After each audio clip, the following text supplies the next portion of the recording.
Hello there. I'm going to talk today a little bit about harnessing the power of our minds to help us. So what I'm going to start with is a little exercise just to get us going. So the first thing to do is I just want you to sit comfortably. And now I want you to bring your focus of attention to your left foot. So just bring your focus of your attention to your left foot. And you can wiggle your toes a little bit. I'm doing it with you. So I'm wiggling my toes a little bit. And just notice what you can feel in your left foot. And now take a breath.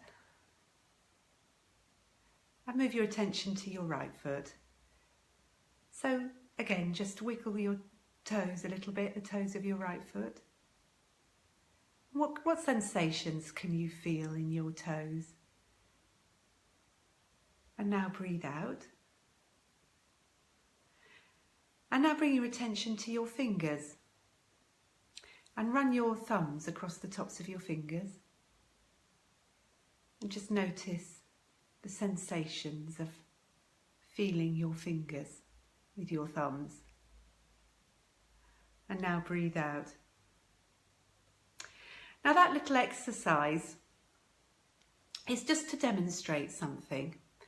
As you focused on your left foot, you weren't thinking about your right foot, and equally when you focused on your right foot, you weren't thinking about your left foot. And as you focused on your fingers, you weren't thinking about your toes at all. And this is an interesting thing to notice because it shows us that we are able to focus our attention on various things. And our attention is a bit like a spotlight. It brings things into focus. So when we're focusing on our fingers, that's what we're thinking about, that's what we're focusing on. And so it's like a big spotlight that shines a light onto the area that we're thinking about. But equally, with a spotlight, when you use a spotlight, everything else falls into darkness. And this is a really important concept that can help us in our day-to-day life, because really it's showing us that our minds are quite powerful and that it is possible for us to focus on certain things. And now imagine that you're doing your Christmas shopping. Obviously, we're beginning to think about that. Some of you really organised people may have done it already.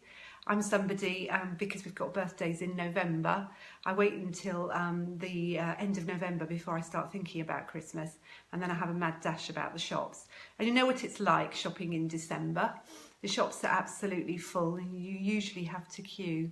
And imagine you're visiting 10 shops, and in 9 of the shops the staff are friendly, the music's fine, you know, you're able to get your shopping done.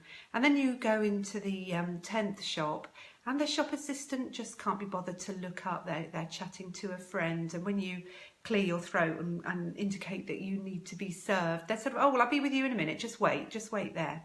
Now, what do you do when you get home? You know, what do you tell your family? You know, do you say, oh, I had a really lovely shop in 9 of the 10 shops that I went to? Or do you go back home and say, you wouldn't believe what the shop assistant was like in the last shop that I visited? And so we can focus on the negative. And the reason that is, it's perfectly normal, and it's part of our evolution really, in that we are designed to respond to anything that threatens us or causes our threat system to be activated. And when that happens, we tend not to focus on anything positive because we have to protect ourselves. So it's perfectly normal for us to respond in that sort of way. But if we're mindful that we're doing it, we can actually choose to focus elsewhere. And that's just a little message I wanted you to think about today. What are you going to choose to focus your attention on? If you use the spotlight and focus on things in your life that are going well, that are good, parts of yourself that are positive and that you like about yourself, things about your relationships that are really positive, the aspects of your loved ones that you really appreciate. If you focus on those, that's like a spotlight. And the other things that perhaps seem a bit darker will fade away, and that will help you to feel better. So that's my message for today, to really shine the spotlight of your attention on areas that are going to help you, to be mindful when you're shining it on negative things, and to see through gratitude if you can shift your attention to the more positive sides of your life. Thanks very much for watching, and I'll see you again next week on my Talk to Jo page.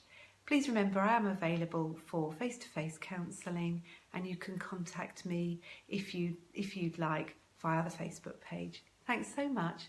Bye.